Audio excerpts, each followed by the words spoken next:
Good morning. Hi, Rima. How are things going today? Good morning. How is it going today?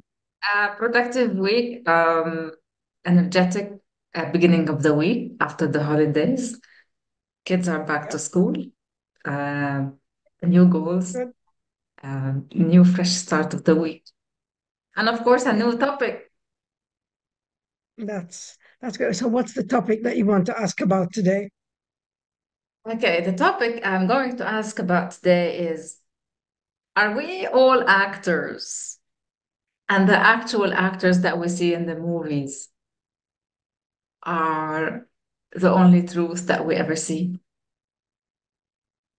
Why do you even doubt? I mean, ages ago, Shakespeare identified this. He said, "The world is a stage, and all the men and women on it are actors with entrances and exits at different times, and they play different roles."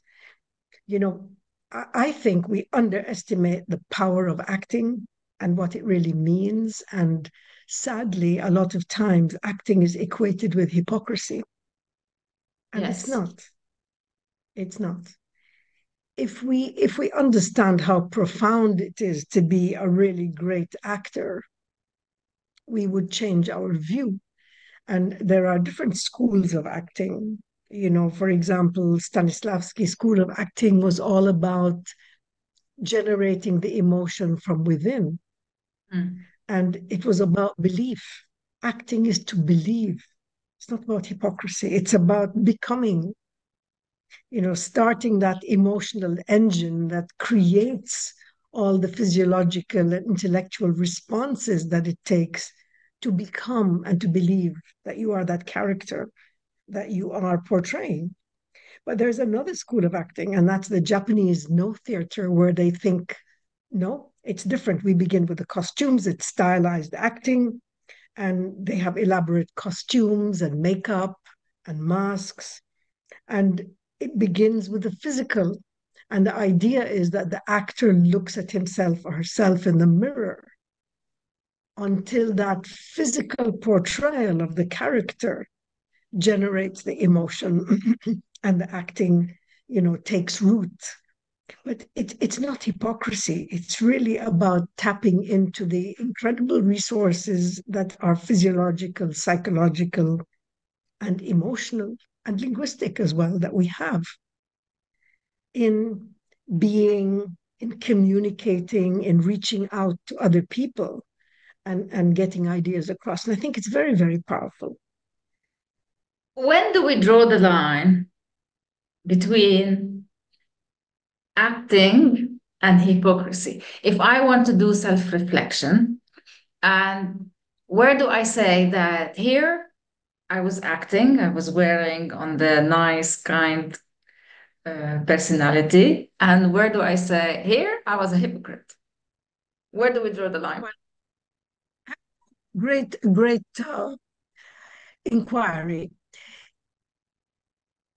Have you seen bad acting in a movie or on stage? Yeah, of course. And you see that it doesn't resonate with anybody, it's just hollow, and you can see that the person portraying that character doesn't have any, there's a That's disconnect between the character and the message. And I think yes. that is what that split, you don't believe, to act is to believe. And hypocrisy, unfortunately, is easy to identify because it has that hollowness of bad acting. But again, the word acting, what does acting mean? Think of it. I am an actor. I am in control. I have agency. I have the power to do. Mm. Think about what action means. The word comes from action, to act, to be, to make a difference. And I see it that way. And when we work with people, we literally demonstrate how your psychological focus or your physiological presence, or the language that you use when you talk to yourself are three powerful ways in which you can become. what you want to be, you have control. Looking at yourself and seeing how you're acting and how that is impacting other people is truly powerful. But it means you have agency, you have power because you are in control of what you are doing and saying. And when you are in control of what you're doing and saying, that comes out with authenticity. You believe. And that's, I think, the difference between hypocrisy and action. To act